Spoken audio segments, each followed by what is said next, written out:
الفطريات. ليه بنقلق جدا لما بنعرف ان القطه او الكلب بتوعنا عندهم فطريات؟ لان الفطريات من اكتر الامراض اللي بتتنقل بينا وبين القطط والكلاب.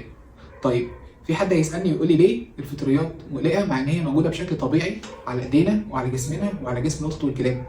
الفطريات ممكن تهاجمنا بسبب حاجه من الاثنين، يا اما تكون موجوده بشكل كبير على الجلد، يا اما يكون مناعتنا ضعيفه.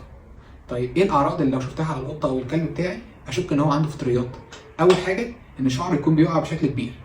تاني حاجه ان احنا يكون عندنا قشره موجوده في شعره. كمان ممكن نلاقي في منطقه دائريه فاضيه من الشعر فيه، وممكن كمان نلاقي لونها احمر. طيب، احمي اليف ازاي من الفطريات؟ لازم امنع الوسيلتين اللي احنا قلنا عليهم اللي بيصيبوه بالفطريات. اول حاجه ان احنا نديله رافع مناعه بشكل منتظم علشان نحافظ على مناعته القويه وما يتصابش بالفطريات. تاني حاجه نحافظ على نظافته بشكل دوري، ان احنا نسرح له كويس وياخد الشاور بتاعه في ميعاده علشان ما نسمحش للفطريات ان هي تنمو عليه. طيب، لو